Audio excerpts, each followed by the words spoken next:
नमस्कार। आज हम एक बहुत ही आप कह सकते हैं अनोखी और ज़रूरी सरकारी पहल पर बात करने वाले हैं। नाम है प्रतिभा सेतु पोर्टल। ये खास तौर पर उन काबिल उम्मीदवारों के लिए है जो यूपीएससी सिविल सेवा परीक्षा के इंटरव्यू स्टेज तक तो पहुंच गए, लेकिन फाइनल मेरिट लिस्ट में बस कुछ नंबरों से रह गए। सोचिए ज़रा, देश के टॉप कैंडिडेट्स में शामिल होना और फिर बिल्कुल आखिर में चूक जाना। अब तक होता ये था कि ऐसी मेहनत, ऐसी प्रतिभा अक्सर कहीं खो जाती थी, इसका कोई सही इस्तेमाल नहीं हो पाता था। तो आज हम इसी प्रतिभा सेतु पोर्टल को थोड़ा खूंटिए देखेंगे। क्या है इसके पीछे की सोच, क्यों ये इतना ज़रूरी है, ये चलेगा कैसे, और हाँ, देश पर इसका क्या असर पड़ सकता है। चलिए इस पर थोड़ी विस्तार से बात करते हैं। तो सबसे पहले ये प्रतिभा सेतु ये आखिर है क्या चीज़? इसका पूरा नाम तो काफ़ी लंबा है, professional resource and talent integration bridge for hiring aspirants, संक्षेप में PRATIBHA। सुनने में आ रहा है कि इसे टैलेंट ब्रिज पोर्टल भी कहा जा रहा है। तो बुनियादी तौर पर यह है क्या? जी देखिए, ये एक नेशनल लेवल का डिजिटल प्लेटफॉर्म है और इसका मकसद मतलब बिल्कुल साफ है। जो यूपीएससी एस्पिरेंट्स इंटरव्यू तक पहुंचे हैं पर फाइनल सिलेक्शन नहीं हुआ जिनका, उनको सीधे सरकारी मंत्रालयों से, पीएसयूज यानी पब्लिक सेक्टर अंडरटेकिंग से और यहाँ तक कि प्राइवेट सेक्टर की कंपनियों से भी जोड़ना। ये एक तरह का पुल है, जैसा नाम से ही जाहिर है, प्रतिभा और अफसरों के बीच का। और जब हम इन उम्मीदवारों की बात कर रहे हैं तो संख्या कितनी बड़ी है? जो हमारे पास जानकारी है उसके हिसाब से आंकड़े तो मतलब काफी बड़े हैं। हर साल करीब 10 से 12 लाख लोग प्रीलिम्स देते हैं यूपीएससी का। हाँ, और इस भीड़ में से इंटरव्यू तक पहुंचने वाले मुश्किल से 2500 से 3000 लोग होते हैं। ये अपने आप में एक बहुत बड़ी बात है। लेकिन फाइनल सिलेक्शन तो और भी कम लोगों का होता है ना, शायद 800 से 1000 के आसपास। बिल्कुल सही कहा आपने। इसका मतलब क्या हुआ? हर साल करीब 2000 या शायद उससे भी ज्यादा ऐसे हाई कैलिबर उम्मीदवार, जिन्होंने परीक्षा के मुश्किल पड़ाव पार कर लिए हैं, जिनके पास नॉलेज है, प्रशासनिक समझ है, वो फाइनल लिस्ट से बाहर रह जाते हैं। यही वो टैलेंट पूल है, वो प्रतिभा का भंडार है, जिसके लिए ये सेतु या ब्रिज बनाया गया है, ताकि इनकी काबिलियत बेकार न जाए। अच्छा, तो फिर इस पोर्टल का मकसद क्या सिर्फ इन लोगों को नौकरी दिलाना है, या इसके पीछे कोई बड़ी सोच भी है? कहा जा रहा है कि पहला मकसद प्रतिभा की बर्बादी रोकना है। देखिए, प्रतिभा की बर्बादी रोकना पूर्ण यकीनन एक बहुत बड़ा मकसद है। हम्म। आप सोचिए, ये 2000 लोग सिर्फ एक नंबर नहीं है। हम्म। ये वो लोग हैं जिन्होंने देश की सबसे कठिन माने जाने वाली परीक्षा के आखिरी स्टेज तक पहुंचने की काबिलियत दिखाई है। राइट। इनमें हर तरह के बैकग्राउंड के लोग होते हैं, डॉक्टर्स, इंजीनियर्स, इकोनॉमिस्ट्स। हर साल इतनी बौद्धिक क्षमता का सिस्टम से बाहर रह जाना, ये देश के लिए बड़ा नुकसान है। हाँ। पर बात सिर्फ यहीं खत्म नहीं होती है। हम्म। ये पहल जो है, इन प्रतिभाशाली लोगों को वैकल्पिक करियर के रास्ते भी दिखाती है। हम्म। ये रास्ते सरकारी मंत्रालयों में हो सकते हैं, जैसे सलाहकार या विशेषज्ञ के तौर पर। यस। पीएसयूज में हो सकते हैं, मैनेजमेंट या पॉलिसी रोल्स में, या फिर प्राइवेट कंपनी में भी। हम्म। इन उम्मीदवारों के पास सिर्फ किताबी ज्ञान नहीं होता, हम्म। उनके पास संविधान, गवर्नेंस, इकोनॉमी, एथिक्स, इन सब की गहरी समझ होती है। हाँ। और हाँ, लिखने का कौशल, इंटरव्यू का कौशल, ये सब भी काफी अच्छा होता है। इलेक्शन नहीं होता तो निराशा होती है, डिप्रेशन भी हो सकता है। तो ये पोर्टल कहीं ना कहीं एक उम्मीद दे सकता है। ये दिखा सकता है कि आपकी मेहनत बेकार नहीं गई। निश्चित रूप से। और ये सिर्फ व्यक्ति के लिए नहीं, देश के लिए भी जरूरी है। ये देश की जो बौद्धिक पूंजी है, इंटेलेक्चुअल कैपिटल जिसे कहते हैं, उसका सही इस्तेमाल करने का एक तरीका है। देखिए, यूपीएससी की तैयारी सिर्फ रटना नहीं है, ये सोचने का तरीका बदलती है, प्रॉब्लम सॉल्विंग स्किल सिखाती है, एक एडमिनिस्ट्रेटिव नजरिया देती है। इन सब चीजों की जरूरत तो हर जगह है। ये तो हुई इसके पीछे की सोच और इसकी अहमियत की बात। काफी प्रभावशाली लग रहा है। लेकिन असल में जमीन पर ये काम कैसे करेगा? मान लीजिए कोई कैंडिडेट है जो योग्य है, या कोई कंपनी है जो यहाँ से भर्ती करना चाहते हैं, तो क्या करना होगा उन्हें? प्रक्रिया क्या है? जी, प्रक्रिया को कोशिश की गई है कि सरल रखा जाए। इसे कुछ स्टेप्स में समझ सकते हैं। पहला है कैंडिडेट रजिस्ट्रेशन। जो उम्मीदवार यूपीएससी इंटरव्यू तक पहुंचे हैं और जिन्हें बोर्ड ने वेरीफाई किया है, वो अपने रोल नंबर और इंटरव्यू कॉल लेटर जैसी डिटेल्स इस्तेमाल करके पोर्टल पे रजिस्टर कर सकते हैं। वेरिफिकेशन जरूरी है ताकि सिर्फ सही लोग ही आएं। अच्छा। फिर आता है प्रोफाइल क्रिएशन। रजिस्टर करने के बाद कैंडिडेट अपनी पूरी प्रोफाइल बनाते हैं। इसमें उनकी पढ़ाई लिखाई, उनके स्किल्स, भाषाएं जो जानते हैं, यूपीएससी में ऑप्शनल सब्जेक्ट क्या था, अगर कोई पिछला काम का अनुभव है तो वो सब, ये सारी जानकारी डालते हैं। ठीक है। दूसरी तरफ एम्प्लॉयर रजिस्ट्रेशन है। मतलब मंत्रालय, डिपार्टमेंट, पीएसयू, प्राइवेट कंपनियां, ये सब भी पोर्टल पर रजिस्टर करते हैं। वो बताते हैं कि उनके यहाँ किस तरह की जॉब्स हैं, क्या योग्यता चाहिए, क्या अनुभव चाहिए, ये सब जानकारी वो डालते हैं। हम्म। फिर आता है सबसे अहम हिस्सा, मैचिंग और शॉर्टलिस्टिंग। यहाँ पर टेक्नोलॉजी का इस्तेमाल होता है। बताया जा रहा है कि एआई मतलब आर्टिफिशियल इंटेलिजेंस पर आधारित सिस्टम कैंडिडेट की प्रोफाइल को कंपनियों की जरूरत से मैच करेगा। ये सिर्फ कीवर्ड नहीं देखेगा, बल्कि स्किल्स, अनुभव, कैंडिडेट की पसंद, इन सब के आधार पर सही उम्मीदवारों को शॉर्टलिस्ट करेगा। अच्छा, एआई का इस्तेमाल होगा। जी। और आखिरी स्टेप है सीधा संपर्क। जब सिस्टम सही कैंडिडेट शॉर्टलिस्ट कर लेता है तो एम्प्लॉयर यानी कंपनी या मंत्रालय उन उम्मीदवारों से सीधे कांटेक्ट कर सकते हैं।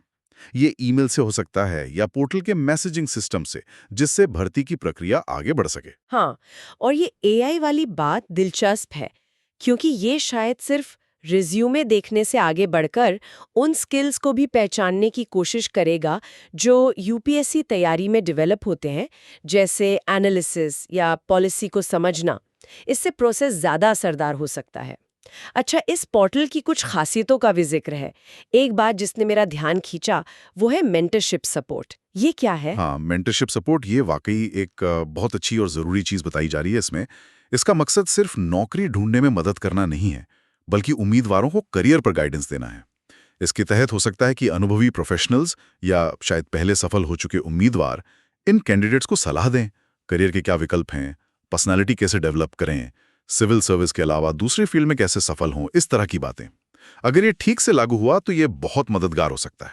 हाँ, ये तो बहुत ज़रूरी है। इसके अलावा कुछ और खास बातें भी हैं। एक तो सेंट्रलाइज्ड डेटाबेस है, मतलब सारे योग्य उम्मीदवार और कंपनियां एक ही जगह पर। इससे दोनों के लिए ढूंढना आसान हो जाता है। सही बात है। दूसरा, समान अवसर। उम्मीदवारों को सरकारी और प्राइवेट दोनों सेक्टर में मौके मिलते हैं, तो उनके पास चॉइस बढ़ जाती है। तीसरा, पारदर्शिता। क्योंकि कैंडिडेट्स की प्रोफाइल यूपीएससी वेरीफाई करती है और सिलेक्शन मेरिट पर होने की उम्मीद है, तो इसमें पारदर्शिता रहने की संभावना है। ठीक है। और चौथा, तेज भर्ती। ये कंपनियों के लिए बहुत बड़ा फायदा है। उन्हें ऐसे कैंडिडेट मिलते हैं जो पहले से ही एक मुश्किल एग्जाम पास कर चुके हैं, एग्जाम टेस्टेड, हाँ, और जिनकी बेसिक काबिलियत जांची जा चुकी है, प्री स्क्रीन्ड। ठीक है। इससे हायरिंग में लगने वाला टाइम और पैसा दोनों बच सकता है। उन्हें सीधी इंटरव्यू के लिए कैंडिडेट मिल सकते हैं। हाँ, इससे तो कंपनियों का, खासकर सरकारी विभागों और पीएसयूज का काफी टाइम और मेहनत बचेगी, जिन्हें अक्सर लंबी भर्ती प्रक्रियाओं से गुजरना पड़ता है। अब जरा इसके बड़े असर पर बात करते हैं। देश के लेवल पर इस पहल का क्या महत्व हो सकता है? एक शब्द जो बार बार सुनने में आ रहा है, ब्रेन ड्रेन या प्रतिभा पलायन को रोकना। क्या ये पोर्टल इसमें मदद कर सकता है? ये बिल्कुल एक संभावित और बहुत जरूरी फायदा हो सकता है। प्रतिभा पलायन मतलब देश के सबसे काबिल युवाओं का बेहतर मौकों के लिए विदेश चले जाना, ये भारत के लिए हमेशा से एक चिंता का विषय रहा है। अब अगर देश के इन होनहार युवाओं को यहीं पर अच्छे और संतुष्टि देने वाले मौके मिलें, चाहे वो सरकारी सेक्टर में हो या प्राइवेट में, तो शायद उनके बाहर जाने की इच्छा कम हो। वो अपनी एनर्जी और टैलेंट देश के विकास में लगा सकेंगे। ये पोर्टल उन्हें यहीं रुकने की एक और वजह दे सकता है। इसके अलावा एक और बड़ा असर हो सकता है सरकारी सेवाओं की क्वालिटी पर। सोचिए, जब मंत्रालयों, सरकारी विभागों और पीएसयूज को ऐसे लोग मिलेंगे जो पहले से ही गवर्नेंस, पॉलिसी मेकिंग, एडमिनिस्ट्रेशन की बारीकियां समझते हैं, तो उनके काम करने की क्षमता बेहतर हो सकती है। ये लोग सिस्टम में जल्दी फिट हो सकते हैं और ज्यादा असरदार तरीके से योगदान दे सकते हैं, जैसे पॉलिसी एनालिसिस, प्लानिंग। इन कामों के लिए तैयार लोग मिल सकते हैं। और रोजगार पैदा करना और मेंटल हेल्थ वाले फायदे भी अपनी जगह बहुत अहम है।